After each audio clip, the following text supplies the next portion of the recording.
আব্দুর রহমান। আশা করছি আপনারা সকলে ভালো আছেন। আজকে আমি আছি নাটোর রাজবাড়িতে, আর এই রাজবাড়ির সৌন্দর্য এবং এর ইতিহাস আপনাদের সামনে তুলে ধরবো। রাজবাড়িতে প্রবেশ করতে হাতের ডান পাশে বিশাল বড় একটি পুকুর দেখতে পাবেন এবং বাম পাশে কিছু মন্দির আছে। রানী ভবানী স্মৃতি বিজড়িত মূল ভবনটি রানী ভবানীর রাজবাড়ি। রাজবাড়ি ঘিরে আছে 2 স্তরের বেড চৌকি। অপরূপ সৌন্দর্য ও কারুকার্য খচিত বিশাল এই রাজবাড়ির মোট আয়তন 120 একর। রাজবাড়ির ভিতরে অনেক বড় বড় বিভিন্ন প্রজাতির গাছ আছে। এই ভবনের পাশেই রানীমহল অবস্থিত। রানীমহলের অবস্থা একদম নষ্ট হয়ে গেছে, অনেক পুরাতন এবং অযত্নে পড়ে থাকায় অস্তিত্ব হারিয়ে ফেলেছে এটি। রানীমহলের পাশে সুবিশাল জায়গা জুড়ে মালখানা অবস্থিত। সময়ের ব্যবধানে এই সব কিছুই পড়ে আছে, তাই রাজবাড়িটি দর্শনার্থীদের জন্য উন্মুক্ত করে দেওয়া হয়েছে। রাজবাড়ির ভিতরে খাবার এবং কসমেটিক্স পণ্যের দোকান বসেছে। ঘুরতে আসা দর্শনার্থীরা প্রয়োজনীয় সামগ্রী কিনে থাকে এখান থেকে, এবং বাচ্চাদের জন্য ছোট পরিসরে খেলার ব্যবস্থা আছে। আর এর পাশেই হানিকুইন ভবন অবস্থিত। হানিকুইন ভবন সুবিশাল স্থান দখল করে আছে।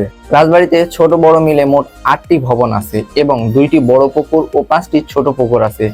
এর পাশেই সুবিশাল জায়গা জুড়ে আছে একটি বাগান এবং সেখানে একটি প্রাচীন ইন্দারা আছে। এটি এখন পরিত্যক্ত অবস্থায় আছে।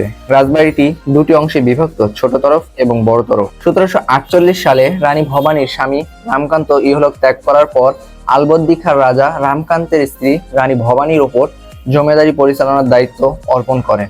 রানী ভবানীর অধীনে ছিল 12,000 বর্গ মাইল জমি। 1802 সালে রানী ভবানীর মৃত্যুর পর রামকৃষ্ণের ওপর রাজভার পড়ে এবং রামকৃষ্ণের মৃত্যুর পর জমিদার বাড়ি 2টি অংশে ভাগ হয়, বড় তরফ ও ছোট তরফ।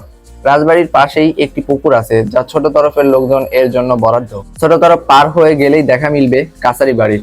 কাছারি বাড়ি হচ্ছে বাদী প্রতিবাদী বিবাদ মেটানোর স্থান, বিচারালয়। এখানে বসে জমিদাররা বিচার কার্য সম্পাদন করতেন। কাছারি বাড়িটি রং চটে একদম নষ্ট হয়ে গেছে।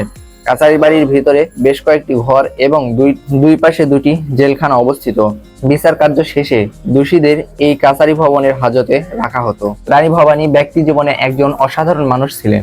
তিনি বাংলায় শত শত মন্দির, অতিথিশালা এবং বিভিন্ন রাস্তাঘাট তৈরি করেছিলেন। হাওড় থেকে কাশী পর্যন্ত তিনি একটি রাস্তা নির্মাণ করেছিলেন যা রানী ভবানী রোড নামে খ্যাত ছিল। তিনি শিক্ষা ব্যবস্থায় অনেক আগ্রহী ছিলেন। অনেক শিক্ষা প্রতিষ্ঠানে তিনি উদারভাবে দান করেছিলেন এবং প্রজাদের পানি ও জলের সমস্যা দূর করতে অনেক পুকুর খনন করেছিলেন, যার কারণে তিনি মহারানী উপাধি পেয়েছিলেন। তো আজকে এ পর্যন্তই। সবাই ভালো থাকবেন। দেখা হবে পরবর্তী কোনো ভিডিওতে। আল্লাহ হাফেজ।